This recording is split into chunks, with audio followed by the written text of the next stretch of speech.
اعوذ باللہ من الشیطان الرجیم بسم اللہ الرحمن الرحیم رب اشرح لی صدری ویسر لی امری واحلل عقدۃ من لسانی یفقہوا قولی۔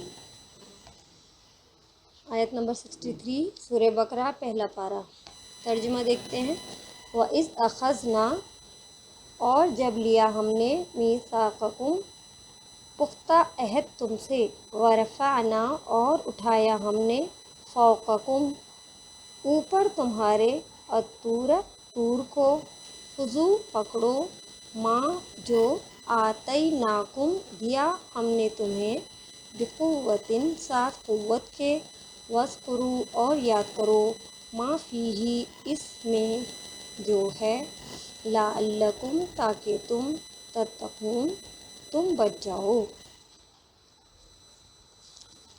اس میں ورڈ آیا نا میثاق، میثاقکم، یہ میثاق ہے واو ہے اور قاف، وثق اس کا روٹ ورڈ ہے۔ میثاق مطلب ہوتا ہے پکا عہد، ایسا وعدہ جو کہ پورے ہوش و حواس میں انسان کرتا ہے، اسے کہا جائے گا کہ میثاق۔ ورفعنا جو ورڈ ہے اس کا روٹ ہے رے، فا اور عین، اس کا مطلب ہے اٹھایا ہم نے یا بلند کیا۔ تو کہاں تک اٹھایا؟ تمہارے سروں کے اوپر۔ اور طور، طور کہتے ہیں سریانی جو لینگویج ہے اس میں طور مطلب ہوتا ہے کوئی بھی پہاڑ۔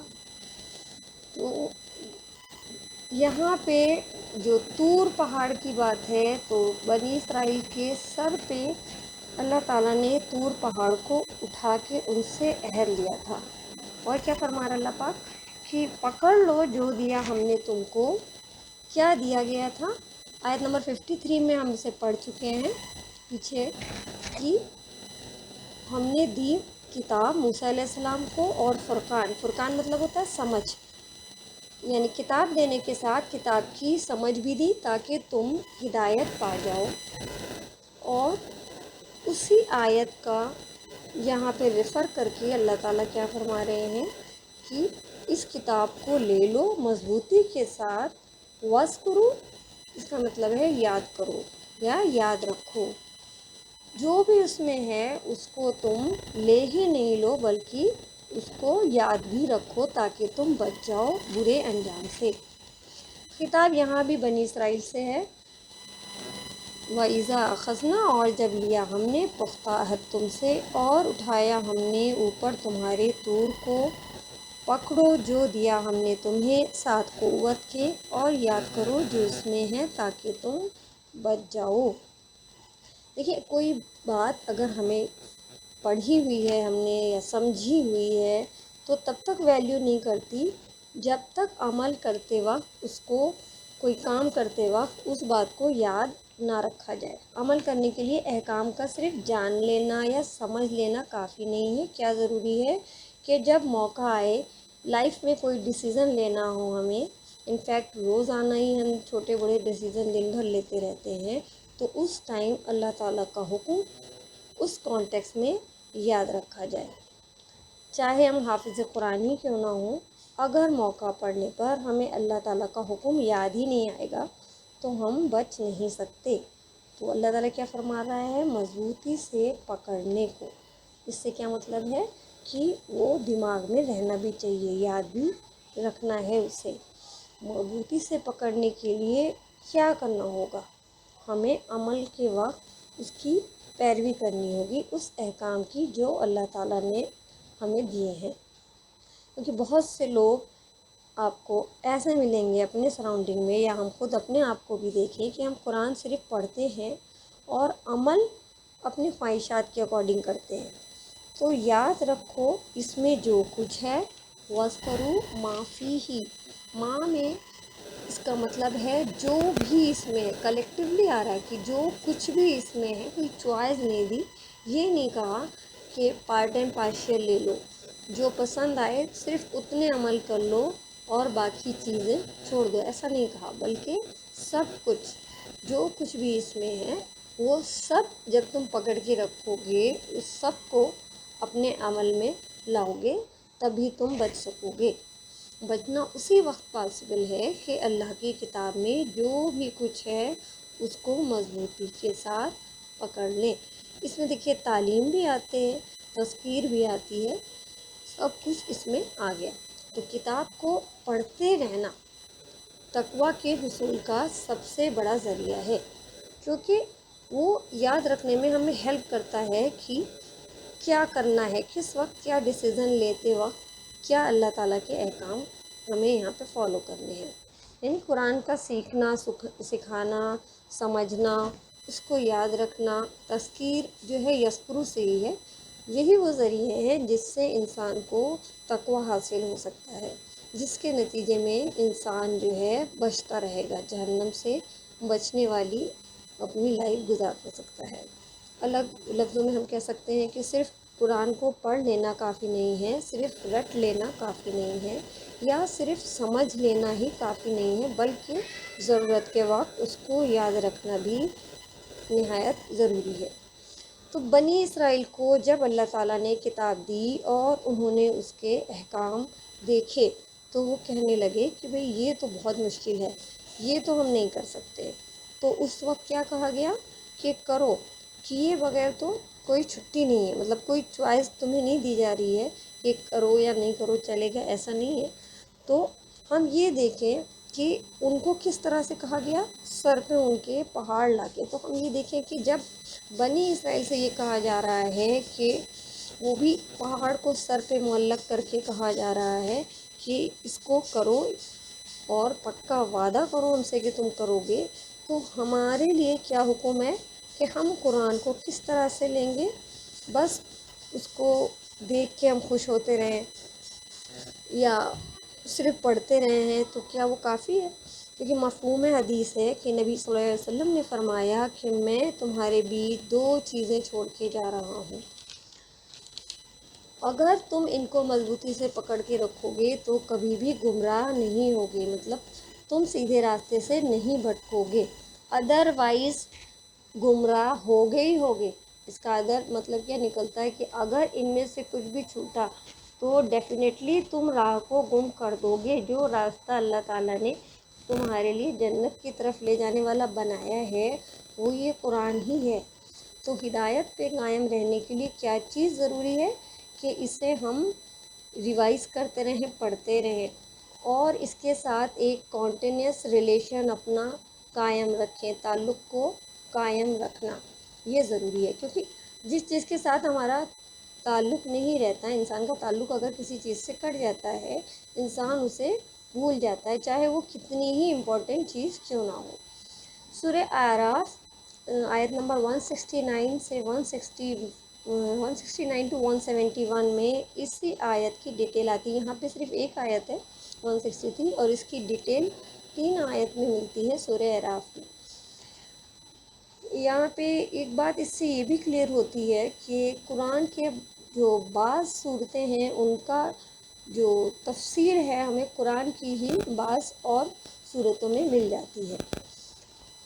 اس میں آتا ہے، اس کا ترجمہ ہم پڑھتے ہیں، کیا ان سے کتاب کے بارے میں میثاق نہیں لیا گیا؟ میثاق مطلب ہوتا ہے اس کتاب کو پکڑنے کا جو ایک وعدہ لیا گیا تھا، اس وعدے کے یہاں پہ اسی کی طرف اشارہ ہے کہ ان سے میثاق نہیں لیا گیا کہ اللہ کی طرف نہیں منسوخ کریں گے مگر حق بات، اور انہوں نے اس کو اچھی طرح پڑھا جو اس میں ہے، اور دور آخرت کی کامیابی ان لوگوں کے لیے بہتر ہے جو تقویٰ اختیار کریں، اور جو لوگ کتاب کو مضبوطی کے ساتھ پکڑیں گے اور نماز قائم کریں گے تو ہم مصلحین کا اجر ضائع نہیں کریں گے۔ یاد کرو جب ہم نے ان کے اوپر پہاڑ کو اس طرح اٹھا لیا گویا کہ وہ سائبان ہے، یعنی کہ خیمہ یا امبریلا ہے، اور انہوں نے گمان کیا کہ وہ ان کے اوپر گر کے رہے گا۔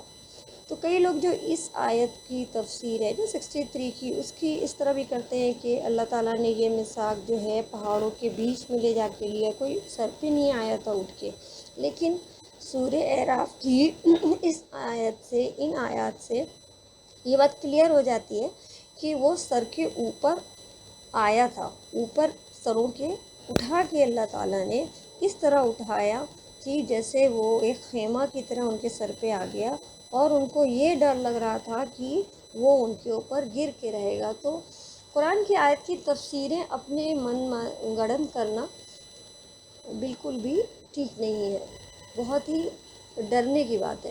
اور یہاں پہ جب یہ کلیئر ہو گیا، کیونکہ یہ عیسیٰ علیہ السلام کے لیے آتا ہے نا کہ انہیں اٹھا لیا، تو وہ رفعنا اٹھا لیا وہ نہیں مانتے، وہ کہتے ہیں کہ عیسیٰ علیہ السلام جو ہے مر چکے ہیں، ختم ہو چکے ہیں، انہیں اٹھایا نہیں گیا۔ تو اس کی آیت کو اپنے من سے چینج کرنے کے لیے اس آیت کا یا اس ورڈ کا تفصیل وہ اپنے من سے دور تک کہیں سے بھی اس کی تعویلیں لے آتے ہیں۔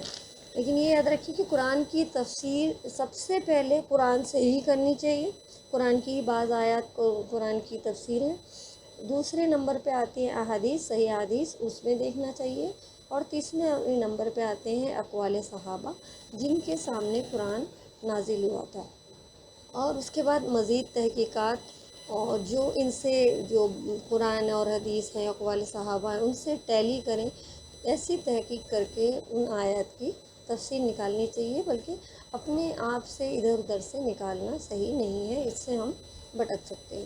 تو قرآن کو سب سے پہلے ہم ایک طرح سے سمجھتے ہیں کہ کس کانٹیکس میں یہ آیت آئی ہے، کہ یہ بنی اسرائیل کے لیے آئی ہے، کس کے متعلق آئی ہے، جو جیوز تھے، موسیٰ علیہ السلام کی جو قوم تھے۔ اور پھر نیکسٹ اسٹیپ پہ ہم ان کی جگہ پہ اپنے آپ کو رکھ کے، اپنے آپ کو اس آئینے میں رکھ کے دیکھتے ہیں کہ یہ آیت ہمارے اوپر کتنے فٹ بیٹھتی ہے۔ یہاں بات بنی اسرائیل کی ہے، انہیں سمجھایا، کس کو سمجھانا مراد ہے؟ ہم کو۔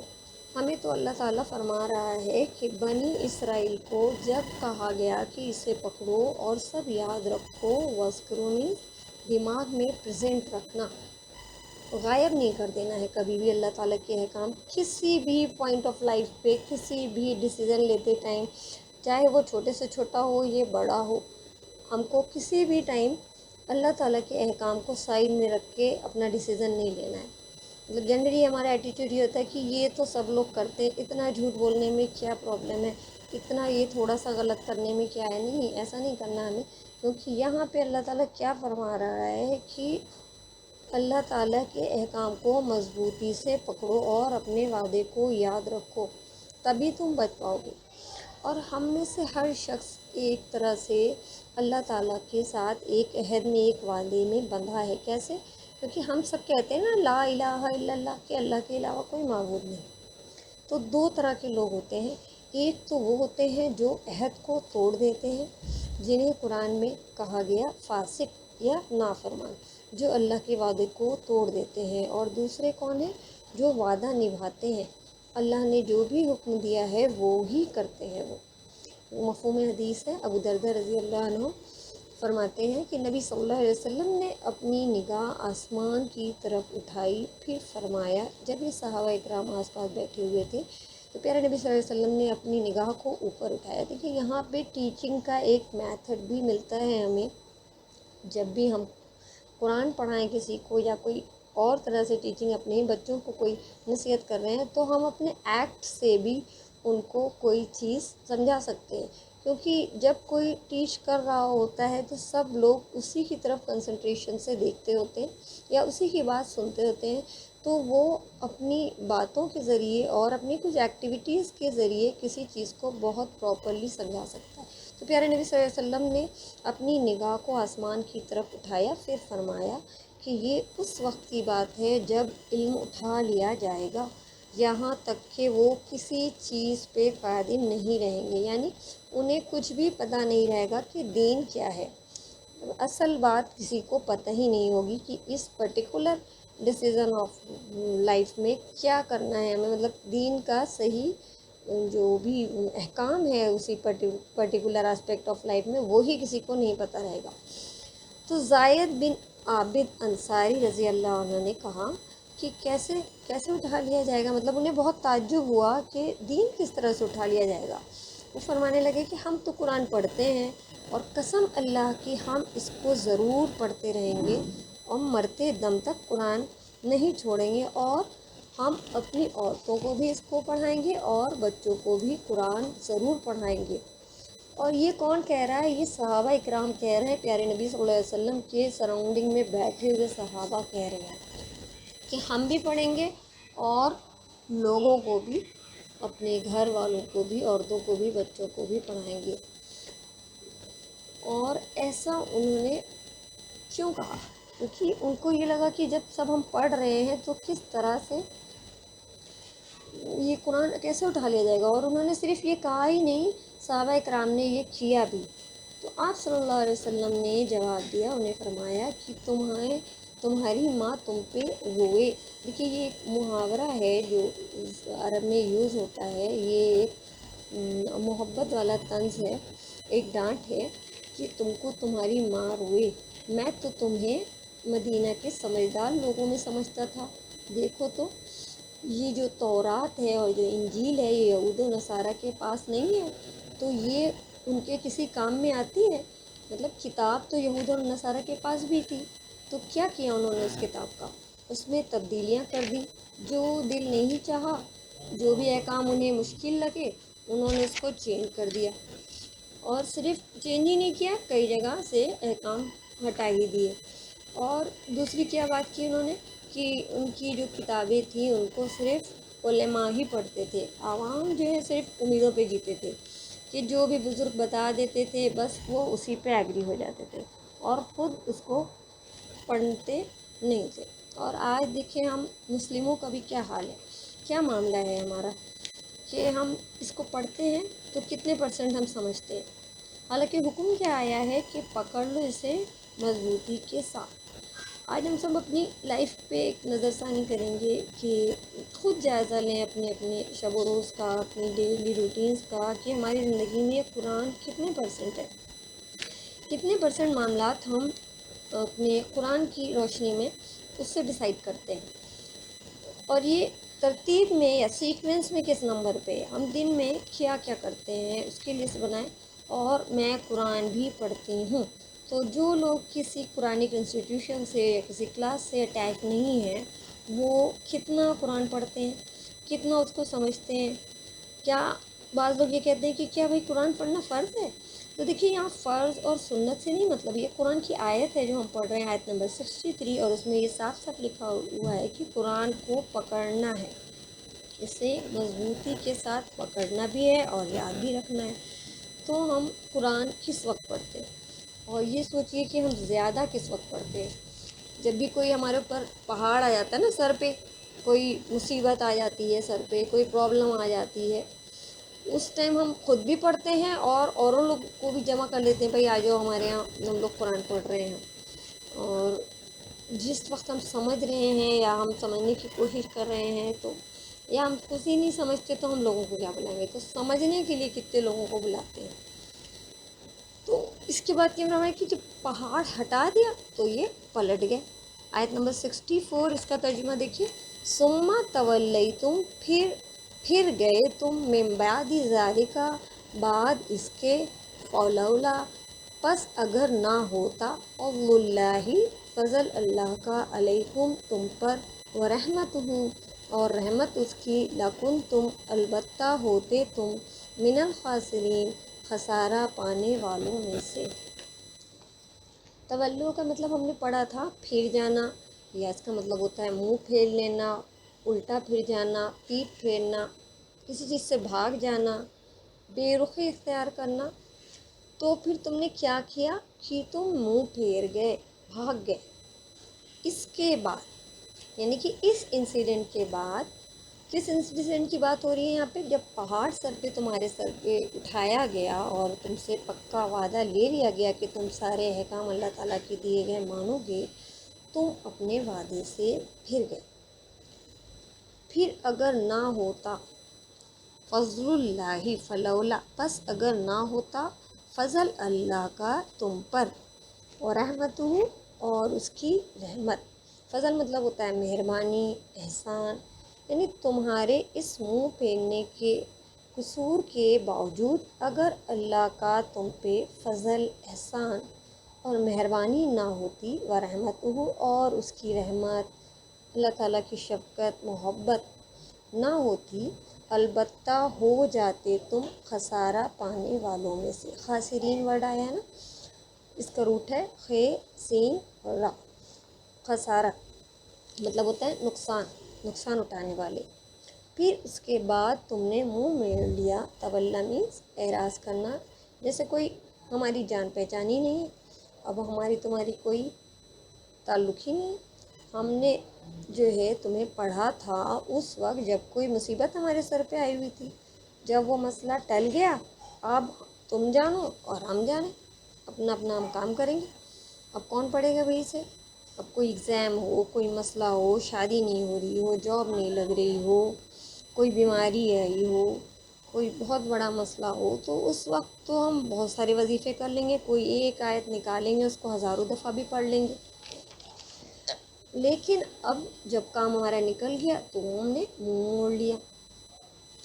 پھر ثم تولیتم، پھر گئے تم من بعد ذالک، بعد اس کے، پس اگر نہ ہوتا فضل اللہ کا تم پر اور رحمت اس کی، لا کنتم، البتہ ہوتے تم من الخاسرین، خسارہ پانے والوں میں سے۔ تو اگر اللہ تعالیٰ کا فضل اور رحمت نہ ہوتی تو کیا کرتے تم؟ نقصان پہنچانے والے، نقصان لینے والے ہو جاتے، یعنی تمہارے اس نافرمان رویے اور وعدہ خلافی کے باوجود بھی اللہ تعالیٰ نے اپنے فضل اور رحمت کو تمہارے پر قائم رکھا ہوا ہے۔ یہ نہیں کہ اللہ تعالیٰ نے کہ پہاڑ کو اٹھا کے تمہارے سر پہ ہی مار دیا ہو دنیا میں ہی، ایسا نہیں کیا اللہ تعالیٰ نے، اور تمہیں مزید مہلت اور زیادہ وقت دے دیا ہے۔ سبحانک اللہم و بحمدک، اشہد ان لا الہ الا انت، استغفرک و اتوب الیک۔